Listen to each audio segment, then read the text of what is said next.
नमस्कार स्टूडेंट, स्वागत है आपका अपने चैनल @डुग्गू कोचिंग सेंटर में। अभी तक बेटा आपने बता दे रहा हूँ आपको, अभी तक आपने डुग्गू कोचिंग सेंटर की ऐप डाउनलोड नहीं करी। सबसे पहला काम आपको ऐप को डाउनलोड करना है, ठीक है। ऐप डाउनलोड कर लेना, उसमें रुक जाना नहीं का आपको 199 का आपको कोर्स परचेस कर लेना, जो कि आज की क्लास में जितने भी मैं IMP क्वेश्चन बताऊंगा उनका A to Z मटेरियल आपको ऐप में मिल जाएगा विथ सॉल्यूशन के साथ। आपको कहीं भी भटकने की आवश्यकता नहीं है, ये मैं आपको पहले ही क्लियर कर दे रहा हूँ। A to Z IMP question मैं बताऊंगा आपको, पूरे के पूरे रहेंगे, ठीक है। उसके बाद साथ ही साथ आपको याद रखना, आप पहली बार आए हो यूट्यूब चैनल को भी आप सब्सक्राइब जरूर करिएगा, वो भी डुग्गू कोचिंग सेंटर के नाम से ही है। और साथ ही साथ आपको क्या करना है, इंस्टाग्राम अकाउंट को भी फॉलो करना है, जिससे कोई भी इंफॉर्मेशन रहे किसी भी सोशल मीडिया के माध्यम से आप तक पहुंच जाएगी, ठीक है। तो लास्ट तक क्लास में बने रखना, पूरी अच्छे से समझना, पूरे क्या क्या पैटर्न रहेगा, किस तरीके से एग्जाम में पूछे। के बाद आपको याद रखना है डुग्गू कोचिंग सेंटर की ऐप जरूर डाउनलोड करना, उसमें 199 रुपीज़ का कोर्स परचेस करना, बहुत कम प्राइस में आपको प्रोवाइड करा रहा हूँ। सारे के सारे IMP क्वेश्चन मिल जाएंगे, और पहली बात तो 199 रुपये में आपको सारे सब्जेक्ट के IMP क्वेश्चन मिलेंगे। ये नहीं कि एक सब्जेक्ट के सभी सब्जेक्ट के IMP क्वेश्चन आपको।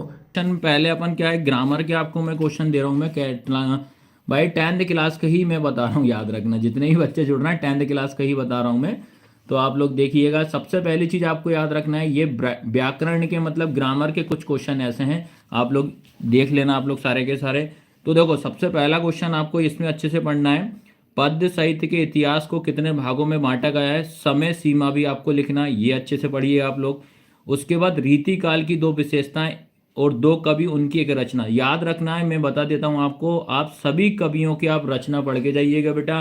रचना जो है आपके पेपर में, मैं बता दे रहा हूं, रचना आपसे ऑब्जेक्टिव वगैरह में बहुत सारी आपसे पूछेंगे, याद रखना। रचना जो बोल रहा हूं मैं, रचना जरूर आप याद करके जाना है बेटा, आप लोग सारे के सारे ऑब्जेक्टिव में आपसे रचना जरूर पूछेगा, ठीक है।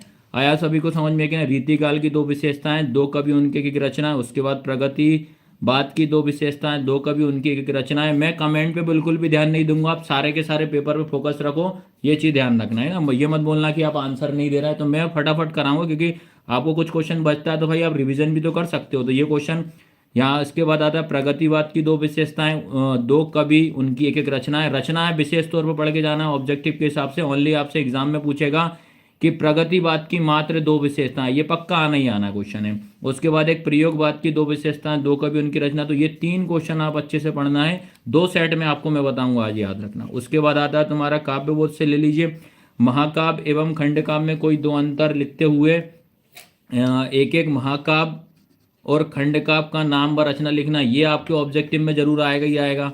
उसके बाद रस के अंक ऑब्जेक्टिव में फिक्स से आएगा तुम्हारा।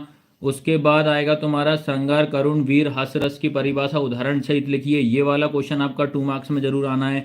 उसके बाद रस के प्रकार और स्थायी भाव से क्वेश्चन 101% आपको जरूर देखने को मिलेगा कल में, याद रखना, ठीक है। स्थायी भाव से और संचयी भाव में अंतर आपको पढ़ना। अलंकार से क्वेश्चन आपको ध्यान रखना, मानवीकरण क्या होता है, पुनरुक्ति प्रकाश क्या होता है, अतिशोक्ति क्या होता है, अन्योक्ति क्या होता है, इनकी आपको परिभाषा उदाहरण सहित आपको बताना है। उसके बाद आता है दोहा छंद की परिभाषा और चौपाई, तो छंद में आप दोहा और चौपाई पढ़ के जाइएगा बस ओनली। उसके बाद आपको आता है शब्द गुण की परिभाषा व प्रकार लिखिए, शब्द गुण आप अच्छे से पढ़ के जाइए, शब्द गुण क्या होता है सब बताऊंगा, ऐसे वगैरह A to Z सारी चीजें बताऊंगा, लास्ट तक आप बने रखना, सभी के सभी बच्चे लोग याद रखना है। तो इसमें अगला है तुम्हारा, यहाँ से फिर ग्रामर क्वेश्चन नंबर 3 स्टार्ट हो रहा है तुम्हारा, गद्य की प्रमुख व गौण विधाओं के नाम लिखना है। फिर आपको अंतर मैं बता देता हूँ, अंतर आपको कहानी उपन्यास में अंतर, नाटक एकांकी में अंतर, जीवनी आत्मकथा में अंतर, संस्मरण रेखा चित्र में अंतर। उसके बाद कहानी के तत्व जरूर पढ़ के जाइए कि कहानी के कौन कौन से तत्व होते हैं। उसके बाद आता तुम्हारा संधि की परिभाषा व उसके प्रकार लिखिए। उसके बाद समास के प्रकार व परिभाषा लिखिए, संधि समास में अंतर आपको बताना, वाक्य की परिभाषा लिखते हुए अर्थ के आधार पर आपको बताना, याद रखना, अर्थ के आधार पर आपको ये कंप्लीट करना है। उसके बाद देखिए आप सारे के सारे, क्योंकि 2 सेट में है, टाइम लगेगा, तो इसलिए थोड़ा जल्दी जल्दी मैं आपको बता रहा हूँ, कमेंट पे मैं इतना ध्यान नहीं दूंगा, याद रखना। और इतना कर लोगे पास की गारंटी मेरी रहेगी, 101% आप पास हो जाओगे, ठीक है, इसकी गारंटी मैं खुद ले रहा हूँ। उसके बाद आता है भेद लिखिए, मुहावरे लोकोयुक्ति में अंतर उदाहरण सहित बताइए, अनेक आरती शब्द आपको पढ़ के जाइएगा, वाक्यांश के एक शब्द में हो जाएगा। शब्द शक्ति किसे कहते हैं याद रखना, क्या होगा, शब्द शक्ति की परिभाषा व उसके प्रकार सहित लिखिए। उसके बाद आता है तुम्हारा कवि परिचय की मैं बात करता हूं। कवि परिचय में याद रखना दो रचनाएं, भाव पक्ष और कला पक्ष। आपको याद रखना भाव पक्ष कला पक्ष में ही आपकी ये विशेषताएं हो जाती हैं। क्या हो जाती हैं, विशेषताएं होती, जिसमें कि आपको एक सूरदास जी का और एक तुलसीदास जी का, बस ये दोनों ही पढ़ के चले जाइए, आराम से आपका बन जाएगा, हो जाएगा काम।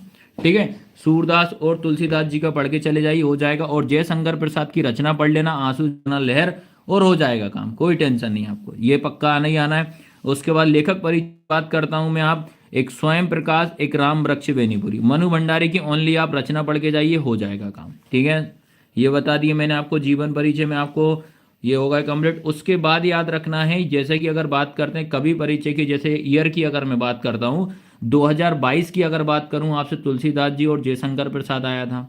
उसके बाद 23 की बात करूं सूरदास और नागार्जुन जी का आया था। 24 की बात करते हैं सूरदास तुलसीदास जी का, ये मान लो आ सकता है। उसके बाद लेखक परिचय की बात करूं, जो कि लेखक परिचय याद रखना है राम वृक्ष बेनीपुरी का आया था 2022 में। 2023 में यशपाल और मनु भंडारी का था। 2024 की बात करें राम वृक्ष बेनी और यतीन्द्र मिश्र का आ सकता है। ठीक है, आया सबको समझ में कि नहीं। आप पत्र की अगर हम बात करते हैं 2022 में आपका देखिए पत्र कैसे आया था, लाउड स्पीकर बंद करने हेतु आपको जिलाधीश को पत्र, आपको एग्जाम में याद रखना है। ठीक है सर, लॉन्ग लाइव स्ट्रीम करो, अरे ठीक है भैया अभी इतना टाइम नहीं, कर लेंगे बाद में। को पत्र लिखिए, याद रखना पत्र को, पत्र का मतलब होता है जिलाधीश को आपको पत्र लिखना है। इसके अथवा में 2022 में आए थे, बड़े भाई के विवाह में सम्मिलित के वाला आया था। बात करूं नगर निगम नगर पालिका अध्यक्ष के मोहल्ले में सफाई के लिए आया था, इसके अथवा में आपने ये पूछा था। फिर 2024 की अगर एक बात करा जाए तो ध्वनि विस्तारक यंत्र पे आप अच्छे से कर लेना। और इसकी ओर में ये क्वेश्चन आया था, इसमें आपको ये जरूर पढ़ लेना, सचिव माध्यमिक शिक्षा मंडल ये वाला तुम्हारा स्थानांतरण प्रमाण पत्र। ठीक है, एक द्वितीय वाला जरूर आता है। ठीक है, ये कोई टेंशन नहीं, जो भी लेट होगा रिकॉर्डेड वगैरह अवेलेबल करवा देंगे, ये पढ़ लेना। उसके बाद देखो निबंध में आपको ध्यान रखना है, निबंध की बात करें, निबंध 2022 में बात करते हैं, आंखों देखा खेल का वर्णन करना है, विज्ञान का ये आया था। देखो 2022 में इतने निबंध आए थे, 23 में इतना आया था, 24 में, तो मैं बता दे रहा हूँ 24 में आपको 101% मैं तो बता देता हूँ। अब खेल के बारे में आप जरूर पढ़ना, नहीं आना है। ठीक है, याद रखना है, इस बार आपका प्रदूषण का भी अच्छे से पढ़ना ही पढ़ना है। तो आपका एक खेल वाला निबंध और एक प्रदूषण का, ये तुम्हारा, इसके बाद एक और सेट में आपको बताऊंगा। ठीक है, आ रहा है सभी को समझ में कि नहीं आया। एमसीक्यू वगैरह सब इसी से बचेंगे। एक वन लाइनर वाली फैक्ट वाली मेरी क्लास है, उसके लिए आपसे कंप्लीट हो जाएगा पूरा का पूरा। चलो अब 2 अंक की बात कर रहे हैं। पद्य में अपन बात करते हैं, सुर से क्या क्वेश्चन इंपॉर्टेंट है। उद्धव के व्यवहार की तुलना किस किस से की, ये क्वेश्चन कर लीजिए। मर्यादा ना लही के माध्यम से कौन सी मर्यादा ना रहने की बात कहिए। अगला है गोपीय ने उद्धव के योग की शिक्षा कैसे लोगों को देने की बात कहिए। उसके बाद गोपीय के अनुसार राजा का धर्म क्या होना चाहिए, ये पढ़ लीजिए। उसके बाद क्वेश्चन नंबर 5, परशुराम के क्रोध करने पर राम लक्ष्मण की जो प्रतिक्रिया हुई है उसके आधार पर राम लक्ष्मण के स्वभाव की विशेषताएं आप बताइएगा। उसके बाद लक्ष्मण ने वीर योद्धा की कौन कौन सी विशेषताएं बताई हैं। अवधी भाषा किन किन क्षेत्रों में बोली जाती है, यह आप पढ़ लेना। उसके बाद आता है कवि आत्मकथा लिखने से क्यों बचता है। उसके बाद स्मृति को पाठ्य बनाने के कवि का क्या आशय है, ये जरूर पढ़ लेना। हमारा आत्मकथा सुनने के संदर्भ में अभी समय नहीं है, याद रखना। ठीक है, ये पढ़ लेना भैया। उसके बाद फिर आता है तुम्हारा मुरझाकर गिर रही पत्तियां किसका प्रतीक है, इसके माध्यम से कवि क्या कहना चाहता है। उसके बाद कविता का शीर्षक उत्साह क्यों रखा गया है।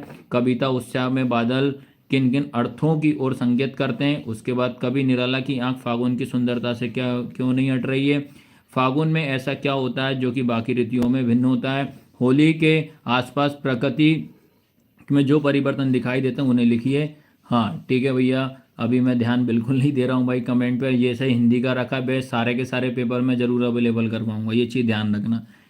कवि के अनुसार फसल क्या है। बच्चे दंतुरित मुस्कान का कवि के मन में क्या प्रभाव पड़ता है। बच्चे की मुस्कान एक बड़े व्यक्ति की मुस्कान में क्या अंतर होता है। उसके बाद मिट्टी के गुण धर्म को परिभाषित कीजिए। आ रहा है सभी को समझ में कि नहीं आया। आज पूरा का पूरा ये मान लीजिए आप पूरा का पूरा रिवीजन हो जाएगा भैया, देख लेना आप लोग। उसके बाद आता है तुम्हारा स्वयं प्रकाश में। स्वयं प्रकाश की बात करता हूँ तो सेनानी ना होती हुए भी चश्मे वाले कोई लोग कैप्टन क्यों कहते थे, नगर पालिका कार्य लिखना है। फिर रामवृक्ष बेनीपुरी की बात करता हूँ, बाल गोविंद भगत के चरित्र की विशेषताएं आपको लिखना है। भगत की पुत्र वधु उन्हें अकेले में क्यों नहीं छोड़ना चाहिए या छोड़ना देती चाहती थी। बाल गोविंद भगत की दिनचर्या, लोगों की अचरज का कारण क्या थी, ये बताना है। आपकी दृष्टि से भगत की कबीर की आघात वृद्धा के क्या कारण थे, ये आपको पढ़ लेना। फिर यशपाल से याद रखना है, लेखक को नवाब साहब के किन हाव भाव से महसूस हुआ है, वे उनके बातचीत करने के लिए तनिक भी उत्सुक नहीं थे। फिर मनु भंडारी से आपको ये पढ़ के जाइएगा, मनु भंडारी के व्यक्तित्व किन किन व्यक्तियों पर क्या उन पर प्रभाव पड़ा हुआ है। ठीक है, उसके बाद मनु भंडारी के पिता ने रसोई घर के भटिया घर खाना कहकर क्यों संबोधित किया। फिर सेनाई की दुनिया में ठुमराव को क्यों याद किया जाता है। फिर बिस्मिल्लाह खां को सेनाई की मंगल ध्वनि का नायक क्यों कहा जाता है। सुधीर बादो से क्या अभिप्राय, सेनाई को सुधीर बादो के शाह की उपाधि क्यों दी गई है। फिर उसके बाद बिस्मिल्लाह खां के व्यक्तित्व की कौन कौन सी विशेषताएं आपको प्रभावित करती हैं। उसके बाद 14 वाला क्वेश्चन, वास्तविक अर्थों में संस्कृत व्यक्ति किसे कहा गया है। लेखक की दृष्टि में सभ्यता और संस्कृति की क्या क्यों बन गई है, ये आपको पढ़ना है। फिर उसके बाद आता है भोलानाथ अपने साथियों को देखकर खिसकना क्यों भूल जाता है। माता का आंचल से बालक का वास्तविक नाम क्या था, उसका नाम भोलानाथ क्यों पड़ा, तो ये आप पढ़ना भैया। ठीक है, आ रहा सभी को समझ में कि नहीं आ रहा। उसके बाद अगर मैं बात करता हूँ, ठीक है, उसके बाद ये क्वेश्चन भी देखिए आप लोग। फिर आए गंतोक को मेहनत कश बादशाहों का शहर क्यों कहा गया है। कभी श्वेत कभी रंगीत पताकों का फरहाना किन अलग अलग अवसरों की ओर संकेत करता है। प्राकृतिक ने जल संचय की व्यवस्था किस प्रकार की, कटाव कहाँ है, उसके प्राकृतिक सौंदर्य को अपने शब्दों में लिखना है। तो देखिए ये सेट मैं आपको बता दिया, ये सेट सारे के सारे बोर्ड पे सही सारे के सारे इम्पोर्टेंट हैं, ये बता दी। उसके बाद मैं आपको बता दे रहा हूँ एक और सेट में लेकर आया हूँ कि उसमें से भी आप क्या तैयारी है क्या नहीं है। तो ये सेट आपका कंप्लीट हो चुका है। आया सबको समझ में कि नहीं आया। और मैं बता दे रहा हूँ सारे के सारे पेपर आपको मैं ज़रूर करवाऊंगा। जैसा कि अभी इंग्लिश की हम तैयारी करवाएंगे, उसके बाद इंग्लिश के बाद आपको मैथ्स की भी तैयारी कराएंगे A to Z। और हमारे पास पूरी टीम है, आपको अलग अलग टीम मिलेगी, संस्कृत की तैयारी के लिए भी मिलेगी। आपको माइंड में बिठा के रखना, पूरी की पूरी तैयारी आपको हम करवाएंगे। ठीक है, तो पहले ये वाला सेट अच्छे से पढ़ लेना, कौन सा क्या बचा है क्या नहीं बचा, पूरी कंप्लीट कर लेना बेटा आप लोग। आया सबको समझ में कि नहीं आया। ठीक है, चलो अब उसके बाद आता है, उसके बाद आता है तुम्हारा सेट। अगर मैं अगले सेट की बात करता हूँ मैं, ठीक है, अगले सेट की बात करता हूँ, आपको सबसे पहली चीज़ ध्यान रखना, निबंध की अगर मैं बात करता हूँ, आपको माइंड में बिठा के रखना है। निबंध अगर बात करते हैं, पर्यावरण प्रदूषण का निबंध, ठीक है, पर्यावरण प्रदूषण का निबंध और जीवन में खेलों का महत्व। ठीक है, अब अगर मैं आपको बताता हूँ, आपके एग्जाम में जब बात करते हैं तो एग्जाम में आपको पर्यावरण प्रदूषण का निबंध अगर मान लो कल आता है और तुम्हारा जीवन का खेलों का महत्व, तो मैं एक फॉर्मेट आपको बता दे रहा हूँ किस फॉर्मेट में आपको पेपर में लिख के जाना, याद रखना, क्योंकि आपको फॉर्मेट लिखने का नंबर मिलेगा। अगर आप सही फॉर्मेट में आप नहीं लिखते हो तो बेटा आपको नंबर नहीं मिलेगा, याद रखना। ठीक है, तो ये दो निबंध आप जरूर से जरूर आप करके जाइएगा। तो देखो आप लोग सारे के सारे देखो, ये निबंध का फॉर्मेट में आपको बता दे रहा हूँ, इससे नंबर आपके कटेंगे भी नहीं, बिल्कुल भी नहीं कटेंगे। निबंध में आप पहले नंबर रूपरेखा लिखोगे, रूपरेखा के बाद आपको ये प्रस्तावना लिखना है। प्रदूषण क्या होता है, देखो क्या है किसे है, अर्थ सबका मतलब एक ही होता है। प्रदूषण के प्रकार आपको ध्यान रखना है। ठीक है, उसके बाद जल प्रदूषण, वायु, ध्वनि, फिर उसके बाद आपको उपाय लिखना है, जल प्रदूषण, वायु प्रध्वनि और ये सब, और उपसंहार। तो बेटा आपको इस फॉर्मेट में आपको निबंध लिखना है। अगर बात करते हैं सेकंड निबंध की, अगर मैं बात करूं आपको जीवन में खेलों का महत्व, जीवन में खेलों का महत्व की अगर मैं बात करूं तो आपको ये इस तरीके से लिख कर आइएगा आप लोग एग्जाम में, एक भी नंबर आपके नहीं कटेंगे। जीवन में खेलों का महत्व, जैसे कि इसमें सबसे पहले आप प्रस्तावना लिखिएगा, खेलों की आवश्यकता आप लिखना, जिसमें कि छात्र के जीवन में खेलों की आवश्यकता क्यों पड़ी, ये आपकी इसमें एक्सप्लेन करोगे आप। खेलों के फायदे शारीरिक और मानसिक होता है, खेल के प्रकार क्रिकेट, कबड्डी और खो खो हो जाए, खेल के नुकसान और उपसंहार। तो ये आपको समझ में आया कि नहीं आया। ठीक है, ये सेट मैंने बताया। अब देखिए आप लोग सारे के सारे बच्चे, पत्र की अगर मैं बात कर रहा हूँ, ठीक है, अगर पत्र की अगर मैं बात करता हूँ, पत्र में आपको दिमाग में रखना है, ये जरूर अच्छे से पढ़ के जाइएगा। ठीक है, कौन सा, नगर पुलिस अधीक्षक को पत्र लिखिए जिसमें कि आपके मोहल्ले में चोरी की घटना में वृद्धि के बारे में। ठीक है, उसके बाद आपका ये पढ़ना भी है साला शुल्क वाला। और जीवन परिचय की मैं बात करता हूँ तो इसमें सूरदास, तुलसीदास और जयशंकर प्रसाद। तो इस बार याद रखना है आपको, ये मैंने बता चुका हूँ, एक बार फिर से पढ़ लीजिएगा। लेखक परिचय मनु भंडारी, रामवृक्ष बेनी, यशपाल, 2 रचना और 2 विशेषताएं आप जरूर पढ़ के जाइएगा। उसके बाद आपको ध्यान रखना, विशेषताओं की अगर मैं बात करूं, प्रगतिवाद, रीतिकाल और नई कविता, छायावाद, ये देख लेना आप लोग भैया। फिर आता है तुम्हारा श्रृंगार रस, हास्य रस, करुण रस और वात्सल्य रस के पढ़ के आना है। छंद की बात करता हूँ तो चौपाई, दोहा, गीतिका, ये जरूर इन दोनों को अच्छे से पढ़ लेना। अलंकार की बात करूँ, पुनरुक्ति और मानवीकरण, ये जरूर अच्छे से पढ़ लेगा। हाँ ठीक है। उसके बाद आता है तुम्हारे अंतर की बात करूँ, एक महाकाव्य, खंडकाव्य को अच्छे से पढ़ना। ये वाले तो ऑलमोस्ट बहुत बार आए हुए हैं, याद रखना। आया सभी को समझ में कि नहीं है। फिर पढ़ना भी, अरे वेरी गुड मेरे भाई, चलो पढ़ना भी है, आजकल बच्चे पढ़ने वाले हुए। चलो इसके बाद आता तुम्हारा संवाद की बात करेंगे। संवाद जरूर आपको कल पेपर में देखने को मिलेगा। संवाद में हमेशा याद रखना है कि दो व्यक्ति को आपस में बातचीत करा दिए, 4 से 5 लाइन लिख दो, संवाद आपका कंप्लीट हो जाएगा। क्रिकेट, दो मित्रों का संवाद। उसके बाद बढ़ती महंगाई वाला, पर्यावरण सुरक्षा के ऊपर आप पढ़ के जाइएगा। इसके और में आपको आएगा अनुशासन और मीठी बोली, तो या तो अनुशासन करिए या तो मीठी बोली। आया सबको समझ में। और क्वेश्चन आंसर की बात करूं, 101% इनमें से क्वेश्चन आएगा।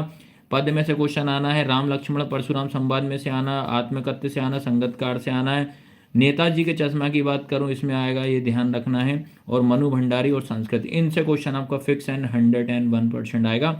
फिर माता का आंचल और मैं क्यों लिखता हूँ। आया सबको समझ में कि नहीं आया। फिर आपको बात करते हैं पद्यांश की बात करूं, बहुत से बच्चों को पद्यांश में दिक्कत जा रही होगी, तो पद्यांश में आपको याद रखना। हाँ चलो पद्यांश की बात करें, हमारे से डेढ़ से लेके मन चक्री, ये पढ़ लेना भैया। मैं ये नहीं बताऊंगा किस चैप्टर से, ये आपको खुद ढूंढना होगा आप। फिर उसके बाद आता है माधुप, डेढ़ से उपसंग, उपहार से लिखोगे, हट नहीं रही से नहीं रही है, ये पढ़ना है। जिसके, करुण से लेकर मौन बख्शी लिखना, बादल गरजो गरजो से लिखना। और उसके बाद आत्मकथ्य से 100% जरूर आना है। ठीक है, आत्मकथ्य से आप अच्छे से पढ़ के जाइएगा। उसके बाद आता है गद्यांश की। अगर हम बात करें, गद्यांश की बात करते हैं, मूर्ति संगमर, ये प्रयासता, हाँ यह प्रत दे दिया, संस्कृति जरूरत हो, आषाढ़ या, और उसके बाद हालदार साहब से आपका जरूर देखने को मिलेगा। ठीक है, आया सभी को समझ में कि नहीं आया, जितनी तैयारी आप कर लेना। और आपको मैं बता दे रहा हूँ पूरे के पूरे सारे के सारे पेपर से हम तैयारी आपको कराएंगे इसी तरीके से। ठीक है, कल नाइट से आपको 8 बजे से इंग्लिश ग्रामर की क्लासेस हमारी स्टार्ट हो रही है, याद रखना। शाम इसी टाइम पे हम लोग बता देंगे कि हाँ, और ये सारे के सारे आप लोग जरूर मिला लेना, याद रखना। ठीक है, पेपर में आपके आते हैं कि नहीं आते। चलो भैया, गुड नाइट सभी को भैया, ये सब टॉपिक आप कवर करिएगा।